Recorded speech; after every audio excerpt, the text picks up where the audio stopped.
they are in real sense are the servant of people। they are paid from the national exchequer।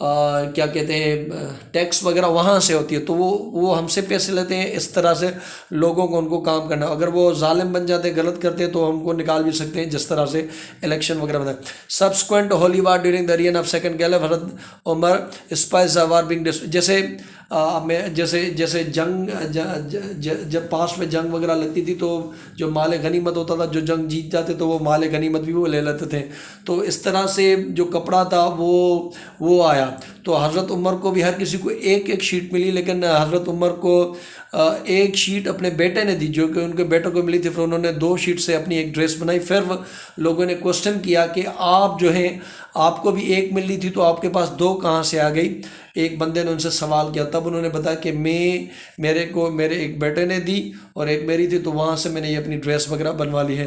تو اس حساب سے دیکھیں کہ وقت کا خلیفہ بھی جو، اس سے بھی کوسچن کیا جا سکتا ہے، ویسے ہی ایک سول سرونٹ سے سوال کیا جا سکتا ہے ان کی پارکس اینڈ پریویلیجز سے۔ وہ ایک طرح سے لائبل ہے لوگوں کو کہ لوگ ان سے سوال جواب پوچھیں کہ آپ کس طرح سے اپنی زندگی کو آپ یہ مینٹین وغیرہ کیا۔ In this regard we are having a life of holy prophets as the role model for us. آپ حضور صلی اللہ علیہ وسلم کی زندگی بھی دیکھ سکتے ہیں کہ انہوں نے کس طرح سے زندگی اپنی کیسے کی۔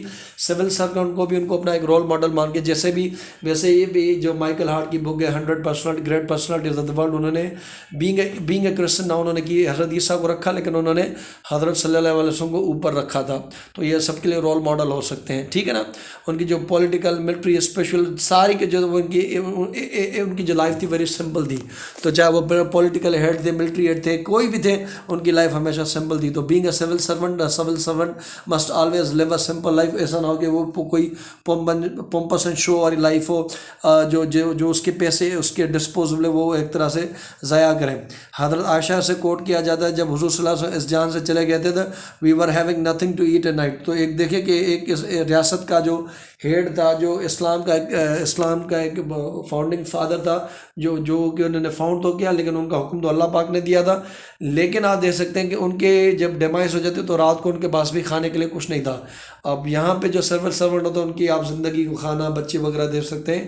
یہاں پہ ہمیں یہ ٹیچنگ ملتی ہے کہ responsibility the civil servant must live a simple life and he must be honest two the civil servants are required to have a complete understanding of their responsibilities as well as the knowledge of education.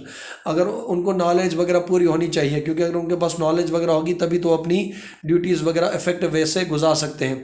تو holy prophet said there are 3 kinds a group of judges out of which 2 would go to the hell and 1 would go to the paradise۔ حضور صلی اللہ علیہ وسلم نے کہا کہ 3 لوگ ہوتے ہیں جن کے پاس نالج ہوتی ہے، وہ جج کرتے ہیں۔ دا فرسٹ مینس جج کرتے ہیں نالج کے بنیاد پہ نہیں۔ The first that would go to the hell is a comprise of those ججز who know of law but does not decide with the justice.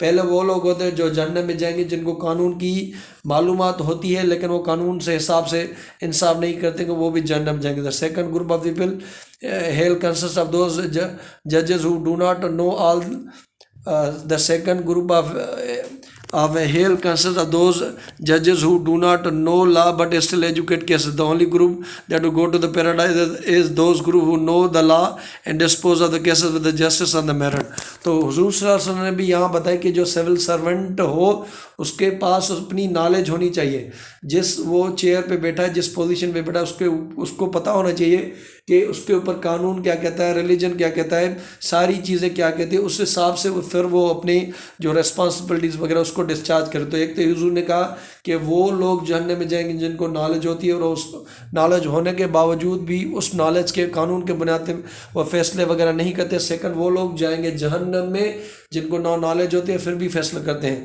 Third وہ لوگ جنت میں جائیں گے جن کو نالج بھی ہوتی ہے اور وہ فیصلے بھی اسی نالج کے بنیاد پہ کرتے ہیں۔ Civil servant are required to decide official matter as per the Shariah. Civil servant کو کوئی ایسا کام نہیں کرنا چاہیے being a Pakistani state, being a Islamic state, کہ وہ جو کام کرے وہ شریعہ کے اعتبار کے حساب سے کرے، جو قانون کے حساب سے ہو، ٹھیک ہے نا۔ ایک اسٹوری ہمیشہ نیریٹ کی جاتی ہے، وین معاذ بن جبل کو انہوں نے اپوائنٹ کیا گورنر آف یمن، تو holy prophet said to him how are you going to decide the cases, آپ اپنے کیسز وغیرہ کس طرح سے ڈیسائڈ کرو گے؟ He replied that he would decide the cases according to the holy Quran. انہوں نے کہا کہ اگر میرے پاس کوئی کیس آئے گا تو میں اسے قرآن سے رکھوں گا۔ The holy profit then asked اگر قرآن میں وہی چیز نہ ہو تو انہوں نے کہا میں آپ کی زندگی کو دیکھوں گا، میں سنت کو دوں گا۔ دا ہولی پرافٹ سے asked if there is no such thing in such a Sunnah, انہوں نے کہا پھر میں پھر میں اپنے آپ کے ذہن کو یوز کروں گا. تو یہی بھی ہے کہ ایک سول سرونٹ کو پہلے شریعت کو دیکھنا چاہیے اپنے ڈیوٹیز کو سر انجام کرنے کے لیے، اپنے مسئلے مسائل کو حل کرنے کے لیے، اور پھر سنت کو، پھر بعد میں اپنے دماغ کو استعمال کر کے اپنی نالج کو وہ چیزیں کرنا چاہیے. Civil servant are required to lead a simple life, simple زندگی وغیرہ بسر کریں. وہ ایسا نہ ہو کہ اب جو شو آف والی زندگی ہے اس پہ ہونا چاہیے، یا کوئی اس طرح سے جیسے فورتھ کیلف جو تھے حضرت امام علیہ السلام، وہ بہت ہی سادہ زندگی گزارتے تھے. وہ مڈ والے اپنے گھروں میں رہتے تھے اور وہ کوئی سیکیورٹی گارڈ وغیرہ نہیں لیتے تھے. They were drawing small amount of salary, اور وہ ایک طرح سے سیلریز بھی جو تھے لمیٹڈ وغیرہ لیتے ہیں. Civil servant required to accessible and available for all the general public especially during the office hours. ایک تو یہ کہ اگر وہ گھر میں ہے تبھی بھی اس کو چاہیے کہ اگر کوئی مسئلہ آ جائے تو وہ لوگوں کو اپروچ ہو، لیکن جو اس کا آفس ٹائم ہے اس کے متعلق یہ ہے کہ کم سے کم وہ لوگوں کو اسیسیبل ہو، لوگ اس کے دیں. حضرت عمر اپوائنٹڈ قاضی جیسے ججز وغیرہ کہتے ہیں، ان کی سیلریز بھی کی، لیکن ان کے لیے الگ آفیسز نہیں بنے. انہوں نے اب مسجدوں میں ان کو کہا کہ آپ وہاں بیٹھے تاکہ لوگ ان کو آسانی سے اسیس کر سکے. تو بینگ اے سول سرونٹ یہ بھی آپ کی ڈیوٹی ہے کہ لوگ آپ کو آرام سے اسیس کر سکتے ہیں. دیکھیں آپ نے یہ سوال کا جواب جو دے رہے ہیں یہ اسلامیات کے پس منظر میں دے رہے ہیں. تو اسلامیات میں آ رہا ہے آپ کو قرآن سننا وغیرہ کے حساب سے یہ چیز کو انشور کرنا ہے. Civil servant are required to be neutral. اگر کوئی بھی مسئلہ آ رہا ہے تو نیوٹرل ہونا چاہیے، یہ نہیں کہ کوئی ان کی سائڈ لینا چاہیے. ٹھیک ہے نا. They are not allowed to discriminate. اب یہ نہیں کہ کوئی میرا فیوریٹ ہے، کوئی پولیٹیکل ہے، کوئی ایم پی ہے وغیرہ، تو ان کو جو ہے وہ ایک طرح سے سیم ہونا چاہیے. ایک واقعہ بھی تھا کہ ایک قریش کے اعلیٰ خاندان کی لڑکی جب اس نے چوری کا کیس آیا تو ایک انفلوئنشل قریش کے خاندان نے حضور صلی اللہ علیہ وسلم سے ریکویسٹ کی کہ آپ ان سے فارگیو کر دیں، معاف کر دیں. تو تب حضور صلی اللہ علیہ وسلم نے کہا کہ ایک بادشاہ نے، تو انہوں نے کہا کہ یہاں پہ اگر میری بیٹی بھی ہوتی تو اس کے ساتھ بھی یہی جسٹس کیا جاتا. تو سول سرونٹ بھی نیوٹرل ہونے چاہیے. اگر کوئی مسئلہ بڑا ظلم کر رہا ہے تو اس کو پکڑیں، اور اگر غریب ہے کہ ناانصافی ہے تو ان کو انصاف دلائیں. Civil servant are required to be kind hearted and polite. اگر آپ بڑی پوزیشن میں اگر آپ لوگوں کے نرم وغیرہ نہیں ہوں گے تو یہ بھی غلط بات ہے. تو آپ لوگوں کو کے نزدیک جو سول سرونٹ ہونا چاہیے وہ کائنڈ ہارٹڈ پولائٹ ہو جائے. They must have avoid harsh attitude anger وغیرہ ان کے نہیں ہو. However they should not be lenient and caring. اب یہ بھی نہیں کہ بہت ہی اگر پھر ٹھنڈے دماغ کے ہو جائیں یا بہت آسان ہو جائیں، تو ہارڈ اور مرچ کے دونوں کے بیچ میں آ جائیں. Civil servant should not consider themselves above the law. اب یہ بھی ہے کہ سول سرونٹ اپنے آپ کو ابو دا لا نہیں سمجھنا چاہیے. ٹھیک ہے نا. And common people are equal in the eyes of the law. اور سارے کے سارے جو لوگ ہونے چاہیے وہ ایکول ہونے چاہیے قانون کی سوسائٹی میں. دا فورتھ کیلف حضرت علی علیہ السلام said a society can survive without a disbelief or infidelity but can not survive without a justice. تو حضرت علی کی قول ہے کہ کوئی سوسائٹی ایمان کے بغیر تو چل جائے گی، لیکن اگر اس کے اندر انصاف ناانصافی ہوگی تو وہ نہیں چل جائے گی. In this regard we are having example of Qazi Shuraih. ایک قاضی شریح کا مثال ہے، he gave a judgment against the fourth litigant. یہ قاضی شریح ہیں جنہوں نے حضرت علی علیہ السلام کے خلاف ججمنٹ دی. حالانکہ وہ جو کیس حضرت علی علیہ السلام کی جو ذرہ مبارک تھی وہ کسی جوئش نے چوری کر دی تھی، تو اس کے ڈیفینس میں حضور صلی اللہ علیہ وسلم نے حضرت علی علیہ السلام نے اپنے بیٹے اور اپنے ایک جو سرونٹ تھا اس کو پیش کیا. تو قاضی نے کہا کہ یہ تو آپ کے بہت کلوز ہے، تو آپ کی یہ ٹیسٹمنی قبول نہیں کی جائے گی. تو انہوں نے فیصلہ جوش کے حق میں دیا تھا. بعد میں وہ جوش مسلمان بھی ہوتا، انہوں نے یہ مانا تھا کہ میں نے چوری کی تھی. Servant is required to be trouble shooter. اب یہ بھی کہ سرونٹ کو چاہیے سول سرونٹ کو کہ مسئلے کو حل کرے، نہ کہ مسئلے کو بڑھاوا دینا چاہیے. In this regard there is a brief but comprehensive saying of the holy prophet reported in Sahih Bukhari. انہوں نے کیا کہ simplify things for the people, don't complicate things, give good tidings to people and don't make them run away from Islam. اب یہ بھی ہے کہ حضور صلی اللہ علیہ وسلم نے بھی اپنی ایک حدیث مبارک میں کہا کہ چیزوں کو آسان کریں، چیزوں کو کمپلیکیٹ نہ کریں، اور لوگوں کو خوشخبری آری خبریں دیں. تو یہ تھی ساری کے ساری responsibilities of being civil servant کہ a person must be kind hearted, he must be well to the people, he must be loving to the people, harsh بھی ہونی چاہیے، lenient بھی ہونی چاہیے. ساری یہ کوالٹیز ایک سول سرونٹ کے اندر موجود ہونی چاہیے. Thank you so much. God bless. اللہ حافظ. چینل کو لائک کریں، سبسکرائب کریں، ویڈیو کو دیکھیں. میں نے اپنی یہ جاب چھوڑ کے اس چیز پہ پروموٹ کرنا چاہے تو پلیز آپ مجھے اس پہ سپورٹ کریں. چینل کو لائک کریں، سبسکرائب کریں، پیار دیں. Thank you so much. God bless. اللہ حافظ.